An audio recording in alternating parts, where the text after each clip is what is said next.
가난의 대물림은 단순히 마이너스 통장의 대물림이 아닙니다. 그보다 더욱 안타까운 것은 죽을 힘을 다해 깨부수지 않으면 평생 가난을 벗어날 수 없는 마인드를 대물림한다는 사실입니다. 왜 가난한 사람은 점점 더 가난해지고 부자는 점점 더 부자가 될까요? 단순히 물려받은 재산이 많아서 남들 모르는 알짜배기 정보를 더 많이 알아서 그렇다면 완전히 파산한 부자는 어째서 빠른 시간 안에 회복하여 다시 부의 추월 차선을 타는 걸까요? 부자가 계속 부자로 살 수 있는 이유는 한번 가본 길이기 때문입니다. 가난한 사람이 가난을 벗어나기 힘든 이유도 가난할 수밖에 없는 습관과 마인드를 물려받았기 때문입니다. 평생 가난의 굴레를 벗어나지 못하는 사람들을 떠올려 보니 놀라운 공통점이 있었습니다.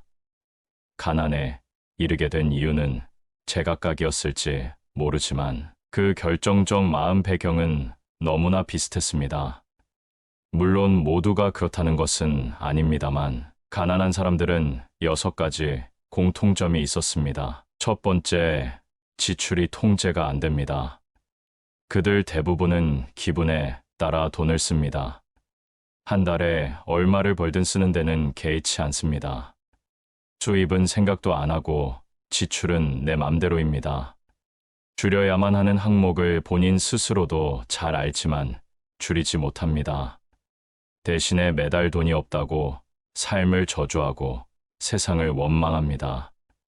그들에게 돈이란 늘 통제 밖의 영역에 속하기 때문에 어떻게든 되겠지라고 합니다.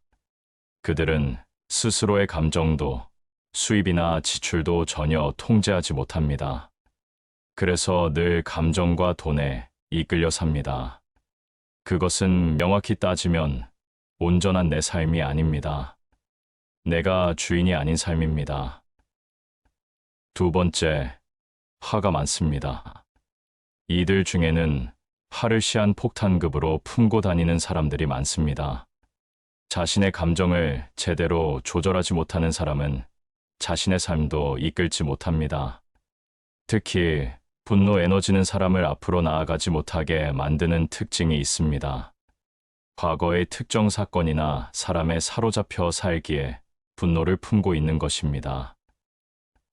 세 번째, 유용한 결정을 내리지 못합니다. 3년 전에 한 이야기를 3년이 지나서도 똑같이 하고 있는 경우가 많습니다. 그때까지 어떤 선택도 하지 못하고 고민만 하고 있는 것입니다.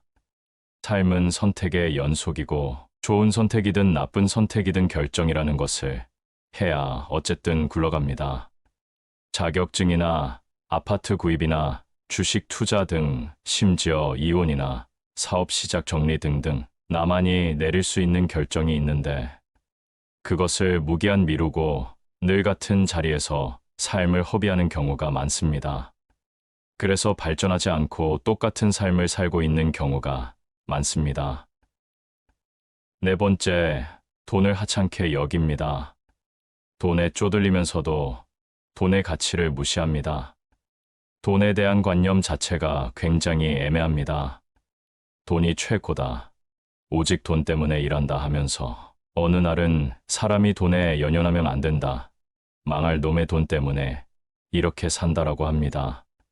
돈에 대한 관념 자체가 정리가 안 되기 때문에 돈을 어떻게 대해야 하는지도 모르는 것입니다. 이런 사람은 쓰지 말아야 할 항목에 자주 많이 쓰고 꼭 지출해야 하는 돈은 아까워합니다. 자기계발비는 무지 아까워하고 쓸데없는 지출이라 생각하여 책 한 권 안 사 읽는 사람이 대부분이지만 술값은 한 달에 30만 원씩 쓰고 배달 음식을 시켜 먹고 5천 원이 넘는 커피도 자주 사서 마십니다. 소중한 사람들을 위한 생일 선물이나 답례에는 단돈 5만 원도 벌벌 떨면서 충동 구매로 몇십만 원짜리 옷이나 홈쇼핑 1+1이라면 싼 줄 알고 생각도 없이 질러댑니다. 다섯 번째, 쿠폰과 할인에 집착합니다. 할인에 집착하는 건 성향상 좋지 않습니다. 최저가나 할인 쿠폰 찾느라 몇 시간씩 낭비하는 사람이 많습니다. 항상 시간이 돈보다 더 비싸다고 믿어야 하는데 가난할수록 시간의 가치를 우습게 여깁니다. 그래서 몇천 원, 몇백 원 아끼자고 시간을 낭비하는 거죠. 여섯 번째, 목적 없이 인터넷 합니다. 재밌고 하찮은 일일수록 시간을 빠르게 잡아먹습니다. 인터넷 커뮤니티나 영상 몇 개 보다 보면 반나절은 금방입니다. 지금 하는 행동이 무엇을 위해 하고 있는지 정신 똑바로 차리고 생각해야 합니다. 하루하루 대충 즐기며 사는 게 철학인 것처럼 주장하는 사람도 많은데 아픈 가족 병원비 하나 못 내는 상황이 오면 과거의 자신을 원망하는 경우가 많습니다. 지금까지 가난한 사람의 특징을 알아보았습니다. 하지만 이는 정도의 차이만 있을 뿐 누구나 어느 정도씩 가지고 있는 속성이니 위 내용에 속한다고 해서 화내고 좌절하실 필요는 없습니다. 가난에 이르게 하는 잘못된 마음 상태와 습관을 인지하는 것만으로도 변화의 시작이니 앞으로 그렇게 행동하지 않으면 됩니다. 삶이 나아지길 원한다면 끊임없는 변화가 필요합니다. 감사합니다.